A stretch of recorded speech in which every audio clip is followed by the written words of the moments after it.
새벽 기도에 나오신 성도님들을 주님의 이름으로 환영합니다. 영접하는 자, 곧 그 이름을 믿는 자들에게는 하나님의 자녀가 되는 권세를 주셨으니 요한복음 1장 12절 말씀. 아멘. 마음 모아 샘물의 기도를 하나님께 드립니다. 먼저 우리의 믿음을 고백합니다. 할렐루야. 여호와께 감사하라. 그는 선하시며 그 인자하심이 영원하미로다. 아멘. 우리에게 항상 선하시고 인자하신 하나님, 베풀어 주신 사랑과 은혜에 감사드립니다. 오늘도 하나님을 향한 감사가 넘치는 하루가 되게 하옵소서. 교회와 예배를 위해 기도합니다. 너희는 여호와께 감사하며 그의 이름을 불러 아뢰며 그가 행하신 일을 만민 중에 알지어다. 아멘. 예배 받으시기에 합당하신 하나님, 샘물의 온 성도들이 감사로 주 앞에 예배 드릴 때 기뻐 받아주시고 임재하여 주옵소서. 행복 축제를 통해 이웃에게 하나님을 알리길 원합니다. 예수 행복, 예수 사랑으로 사람을 남기는 샘물이 되게 하옵소서. 목장과 성도들을 위해 기도합니다. 그리스도의 평강이 너희 마음을 주장하게 하라. 평강을 위하여 한 몸으로 부르심을 받았나니 너희는 또한 감사하는 자가 되라. 아멘. 우리를 목장으로 불러주신 하나님, 모든 목장마다 주께서 주시는 행복이 가득하길 기도합니다.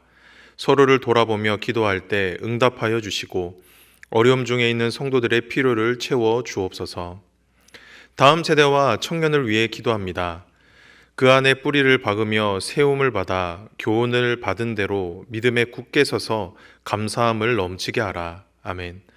다음 세대를 사랑하시는 하나님, 우리의 자녀들이 하나님께 뿌리를 내려 건강하게 자라가는 믿음의 세대가 되게 하옵소서. 입시 가운데 있는 자녀들을 기억해 주시고 그 걸음을 인도해 주옵소서. 청년들의 진학과 취업, 결혼의 길을 열어주시고 샘물의 다음 세대로 인한 감사가 넘치게 하옵소서. 나라와 선교를 위해 기도합니다. 전능하신 이 여호와 하나님께서 말씀하사 해 돋는 데서부터 지는 데까지 세상을 부르셨도다. 아멘. 온 세상을 부르신 하나님, 이 땅을 향한 하나님의 뜻이 이루어지게 하옵소서. 전쟁의 위협 가운데 있는 나라들을 긍휼히 여겨주시고 평화가 속히 임하게 하옵소서.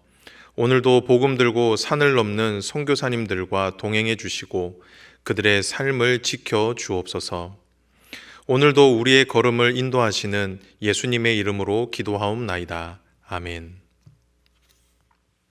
오늘 우리에게 주시는 하나님의 말씀은 요한계시록 11장 1절에서 14절 말씀입니다.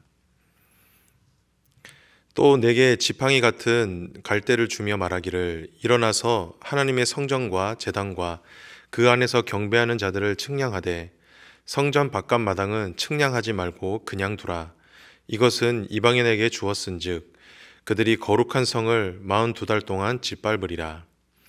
내가 나의 두 증인에게 권세를 주리니 그들이 굵은 베옷을 입고 1260일을 예언하리라.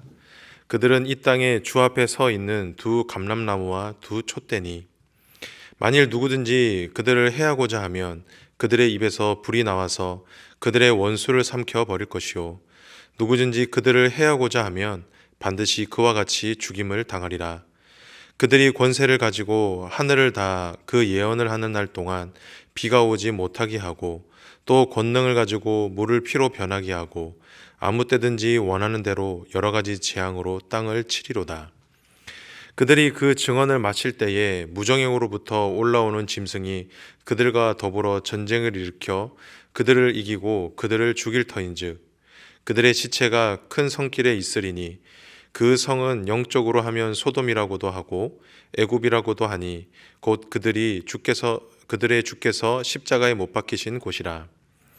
백성들과 족속과 방언과 나라 중에서 사람들이 그 시체를 사흘 반 동안 보며 무덤에 장사하지 못하게 하리로다.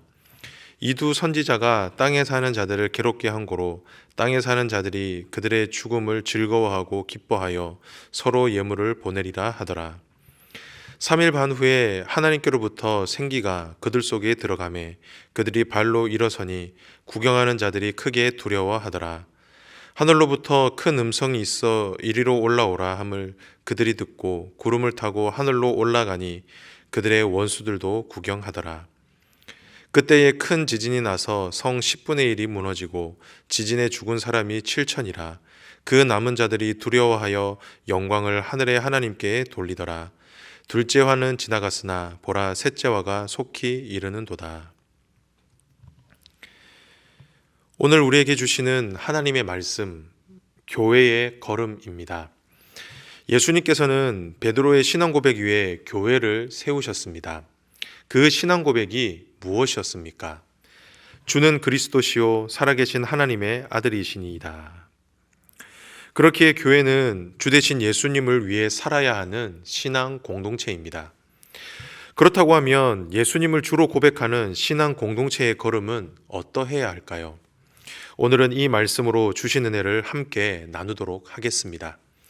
간절히 바라기는 오늘 말씀을 통해 저와 여러분 모두, 그리고 우리 샘물 공동체가 주님이 원하시고 기뻐하시는 공동체로 설 수 있게 되길 주님의 이름으로 축복합니다. 우선 첫 번째, 교회의 걸음입니다. 그 걸음은 바로 증인의 걸음입니다. 즉, 교회가 걸어야 할 길은 주 대신 예수님을 증거하고 증언하는 일입니다. 오늘 본문은 조금은 난해한 본문 중에 하나인데요. 오늘 본문 3절을 보면 두 증인이 등장합니다. 그리고 본문에서는 이 두 증인이 행할 권능과 죽음, 그리고 그들의 부활에 대해서 기록을 하고 있습니다.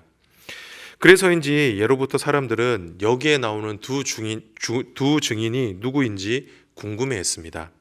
심지어 이단들은 자신들이 따르는 교주가 이 두 증인 중에 한 사람이다 라고까지 말을 했죠. 하지만 오늘 본문의 전체적인 맥락을 보면 여기에 나오는 두 증인은 어떤 특정한 인물을 지칭하는 것이 아님을 알 수가 있습니다. 오히려 여기에서 말하는 두 증인은 당시 핍박받고 있었던 초대교회를 상징적으로 보여주는 것이었습니다.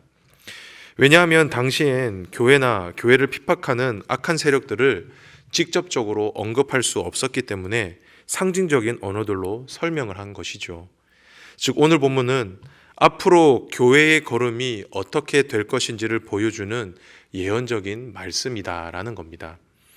그런데 저는 오늘 말씀을 묵상하면서 왜 하필 교회를 증인이라고 불렀을까라고 하는 의문이 들었습니다. 다른 것으로도 설명을 할 수 있었을 것 같은데 왜 굳이 증인이라는 단어를 썼느냐라는 것이죠. 그러면서 드는 생각이 하나님께서 교회란 어떤 공동체인지를 가르쳐주기 위해서 아닐까라는 생각을 해보게 되었습니다. 그렇지 않을까요? 즉, 교회란 주 대신 예수님을 증거하고 증언해야 할 사명이 있다라고 하는 것, 그것을 이 두 증인을 통해서 가르쳐 주었던 것입니다. 성도 여러분, 이런 의미에서 하나님이 저와 여러분을 교회로 부르신 이유가 어디에 있을까요? 바로 저와 여러분 모두 예수님을 증거하고 증언하는 증인이다라는 것입니다. 그렇기에 저와 여러분은 다른 그 무엇보다 예수님을 증거하고 증언하는 사람으로서 그런 공동체로 서야 하는 것입니다. 간절히 바라기는 저와 여러분 모두 예수님을 증거하는 증인으로서의 삶을 사실 수 있기를 주님의 이름으로 축복합니다. 그렇다고 하면 저와 여러분이 예수님의 증인으로 살기 위해 선행되어야 할 것이 무엇이겠습니까? 그것은 바로 저와 여러분이 먼저 예수님을 알아야 합니다. 그리고 저와 여러분이 그 누구보다 예수님을 깊이 경험해야 합니다. 그렇게 해야 참된 증인이 될 수 있는 것입니다. 예수님을 알지 못하고 예수님을 경험해 보지 못했는데 어떻게 예수님에 대해서 말할 수 있고 어떻게 예수님을 위해 살라라고 말할 수 있겠습니까? 결코 그럴 수 없죠.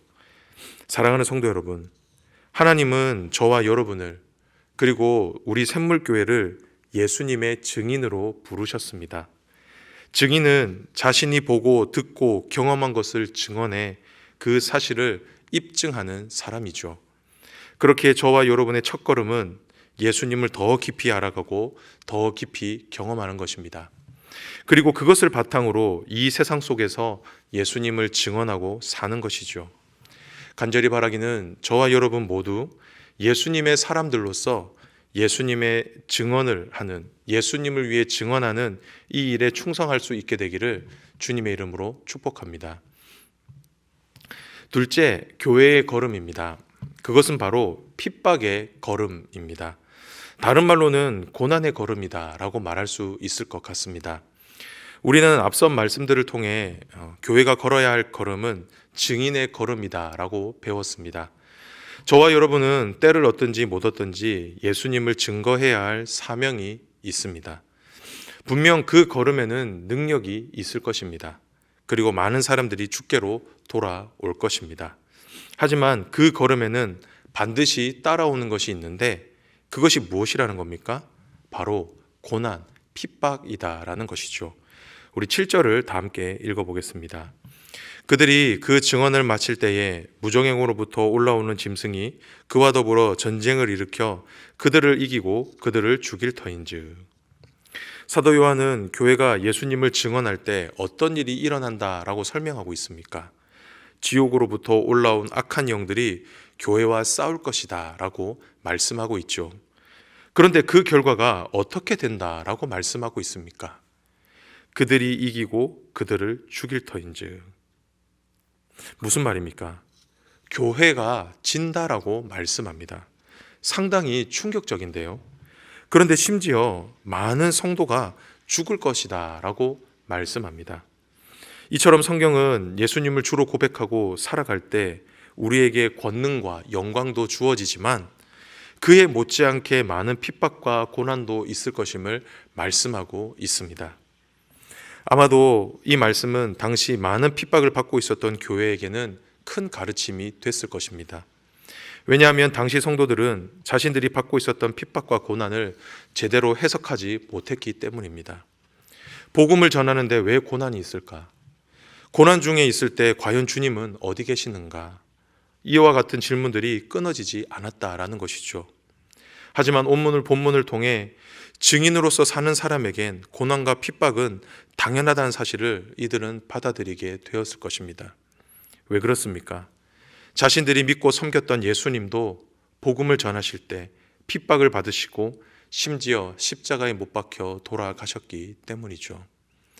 사랑하는 성도 여러분, 오늘을 사는 저와 여러분도 마찬가지입니다. 저와 여러분도 이 시대를 살아가는 예수님의 증인들입니다. 그런데 저와 여러분이 증인으로 살아갈 때 우리에게 찾아올 핍박과 고난이 있을 것입니다.